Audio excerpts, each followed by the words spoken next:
Il s'y préparait depuis tellement longtemps. Jour J pour Emmerson Mnangagwa. Il a pris le pouvoir au Zimbabwe. Après seulement 2 semaines d'exil, c'est un retour triomphal pour l'ancien vice-président de Robert Mugabe. Il assurera la présidence pour 3 mois. Les explications d'Ilham Taoufiki. Des centaines d'hommes et de femmes l'ont attendu comme le Messie toute la journée.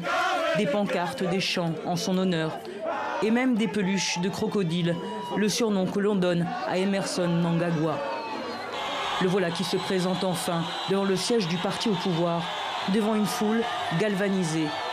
Une foule qui mise tout sur celui qui deviendra vendredi président du Zimbabwe. Je m'engage à être votre serviteur. J'en appelle à tous les véritables patriotes zimbabwéens à s'unir, à travailler ensemble. Personne n'est plus important qu'un autre. Nous sommes tous zimbabwéens.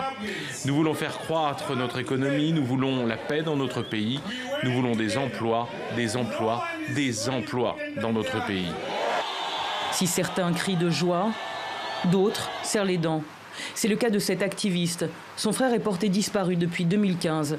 Et le premier responsable, selon lui, c'est Emmerson Mnangagwa, alors ministre de la Justice. Il serait très hypocrite et naïf de penser que pour la simple raison qu'il est le nouveau chef de l'État, nos revendications devraient être cachées sous le tapis. Ça ne va pas se passer comme ça. Nous allons continuer à demander des réponses, nous allons continuer à les tenir responsables. Emmerson Mnangagwa, un pur apparatchik du régime Mugabe. Dès le début des années 80, Mnangagwa occupe des postes clés à la sécurité de l'État. Puis, il sera ministre de la Justice, ministre de la Défense. On ne lui connaît aucune tendresse, aucune faiblesse. Quand Mugabe a besoin de frapper, c'est Mnangagwa qui abat le poing. La répression du Matabeleland et des Midlands en 83, c'est lui qui est à la manœuvre. Le massacre aurait fait 20 000 morts. En 2008, Emmerson Mnangagwa orchestre une campagne de violence contre l'opposition en passe de gagner l'élection présidentielle. Plusieurs centaines de morts. Robert Mugabe rempile pour un énième mandat.